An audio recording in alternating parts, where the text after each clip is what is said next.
What do you believe is better, constitutional monarchy or absolute monarchy, and why? Well, to tell you the truth, it's kind of a false dichotomy, I think. Uh, well, let me explain our terms. A constitutional monarchy is like most of them we have today in Britain and the Commonwealth, and Scandinavia, the Benelux countries, Spain, where the king reigns but does not rule. The prime minister, responsible to an elected parliament, decides policy and basically does whatever he likes. Uh, the monarch, what are called the reserve powers, which are only to be used if for some reason the government goes completely haywire. It's like a fire extinguisher. I think you said that in Star Spangled Crown, and that's how I remember it so well. The fire extinguisher. So that's constitutional monarchy. And mind you, I think it's better than a republic. But the absolute monarchy, that's a phrase that also requires some explanation. Remember that there's never been an absolute monarchy as absolute as our republic. No king ever tried to redefine marriage, no Christian king. No king claimed to be Christian. They never murdered their infants wholesale. Herod did that. Ooh, that's true. So you might say we're a Herodian republic. Wow. You know, perhaps instead of the Feast of the Immaculate Conception, Holy Innocents' Day should be our national day, commemorating our major secular sacrament. That I was thinking about that. I think that's very true. Yeah, that's what we are. Murderers and insane. I'm not saying that's a bad thing to be because I don't judge being a Californian. But having said all of that, although no quote-unquote absolute European monarchy has ever been as absolute as our free republic, with judges able to change the nature of marriage just by a little wrinkle of their pointed heads. Even so, usually when you say an absolute monarchy, you're thinking of somebody like Louis XIV or Frederick the Great. And that saw too much centralization, too much concentration in one hand, and had several unpleasant results. One was the creation of what we call the modern state, which is that thing that's able to change marriage and murder children and do all that. Louis XIV had a hand in its creation. In its creation. Yeah, in the sense that he created the mechanics of the state, which was supposed to administer his will. But what happened is that eventually the state realized it didn't need a king anymore. It could suck off itself. Oh. And that is part of what the French Revolution was about. Oh, wow. The modern state exhibiting itself. Oh, I see. So are you saying Louis XIV? He helped create the modern state by centralizing the power. Yeah. I see. And also by focusing the attention of the nobility and so forth away from their own provinces and into Paris, being placeholders at the court and all that. Oh. It gave Paris a preeminence over the rest of France that it had not had before. Which is why, there have been revolts against the king in the Middle Ages, but the rest of the country didn't care. So the Parisians have gotten crazy. Big deal. Kind of like our 92 riots. Oh, yeah. Those Angelinos. Yeah. They've got nothing better to do with themselves, so they riot. But all of this contributed toward making the perfect storm that was the French Revolution.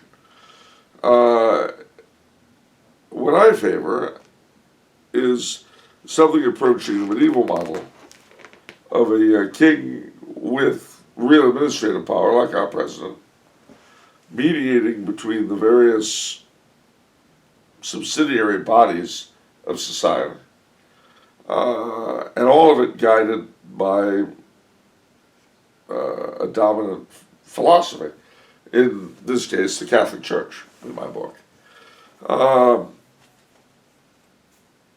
That, in other words, is a form of a medieval-esque a mixed monarchy, is what I believe to be best. How is that not an absolute monarchy? How is that not like Louis the Well, 14th version? Louis XIV actually, as I say, could not do anything he wanted, and for a good piece, the reason for that was because of the remaining bits and pieces of what had come before.